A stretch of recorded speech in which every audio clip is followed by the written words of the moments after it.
Praise the Lord. ஆண்டவர் இரட்சகருமாக இயேசு கிறிஸ்துவின் நாமத்தினாலே உங்களை வாழ்த்துகிறேன். கர்த்தர் நல்லவர், அவர் இரக்கமுள்ளவர், அவர் மாறாதவர். என் அன்பு தேவ பிள்ளைய, ஒவ்வொரு நாளும் கர்த்தர் நம்ம கூட பேசுறார் இல்லையா? அவர் பேச பேச நம்முடைய வாழ்க்கையில மாற்றங்களை பார்த்து கொண்டிருக்கிறோம்.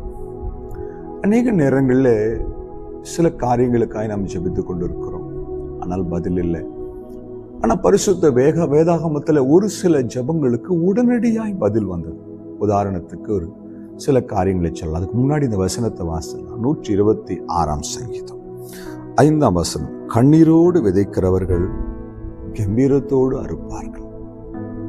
கண்ணீரோடு விதைக்கிற ஒரு விதை கம்பீரத்தோடு அறுக்கப்படும். அன்னாளுக்கு குழந்தை பாக்கியம் இல்லை, அவமானம், நிந்தனை, வெளியே சொல்ல முடியாத வேதனை. தெய்வ சமூகத்திலே அவள் கண்ணீர் சிந்தப்பட்டது. சாமுவேலை பெற்றுக்கொண்டார்.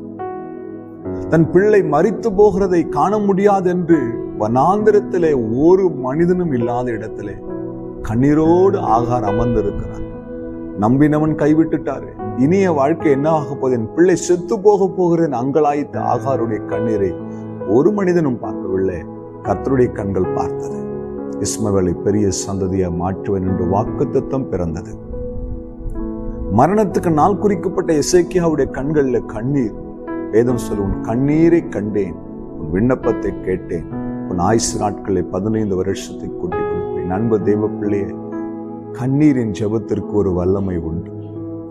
நீங்கள் எந்த காரியமா இருந்தாலும் தெய்வ சமூகத்துல கண்ணீரோடு கேட்டு பாருங்க. ஆண்டவரே, என் கண்ணீரை உடைய துருத்தியில வைத்திருக்கிறேன். தாவீது சொல்லும்போது, என் கண்ணீர் எல்லாம் கணக்கில் இருக்கிறது. ஒவ்வொரு டிராப் கண்ணீரும் ஆண்டவர் சமூகத்தில் அக்கௌண்டபிள். ஆண்டவர் கண்ணீர் கணக்கு வச்சிருக்கிறாரு. நீங்க மனுஷங்கிட்ட போய் சொல்லி அழாதீங்க. எந்த மனுஷங்கிட்டையும் உங்க காரியங்களை சொல்லி அழாதீங்க, ஒரு பிரயோஜனமும் இல்லை. தெய்வ சமூகத்தில் உங்களுக்கு கண்ணீர் சிந்தப்படட்டும். முழங்காலில் நின்று கண்ணீரோடு சொல்லுங்க, எனக்கு யார் இருக்கிறப்பா, உண்மை விட்டு எனக்கு யாரும் இல்லையே. என் கண்ணீர் மற்றவங்க பார்வைக்கு கிண்டலா தெரியும், கேலியா தெரியும், அசட்டையாய் தெரியும், அழுமூஞ்சின்னு சொல்லுவாங்க. ஆனா என் கண்ணீர் வேல்யூ உங்களுக்கு தெரியுமே. என் வாழ்க்கையில் இப்படிப்பட்ட போராட்டத்தின் மத்தியிலே கடந்து போறேன், இப்படிப்பட்ட பாடுகள் மத்தியிலே கடந்து போறேன். என் கணவரை நினைத்து கண்ணீர் வடிக்கிறேன், என் பிள்ளைகளை நினைத்து கண்ணீர் வடிக்கிறேன், என் ஃபியூச்சரை நினைச்சு கண்ணீர் வடிக்கிறேன், இந்த வியாதியை நினைச்சு கண்ணீர் வடிக்கிறேன். என்னால தாங்க முடியலப்பா, எனக்கு உதவி செய்யுங்கப்பா. நீங்க மனதார தேவ சமூகத்துல கண்ணீரோடு நின்று பாருங்கள். நான் சொல்லுகிறேன், அன்றைக்கே உங்களுக்கு பதில் வரும்.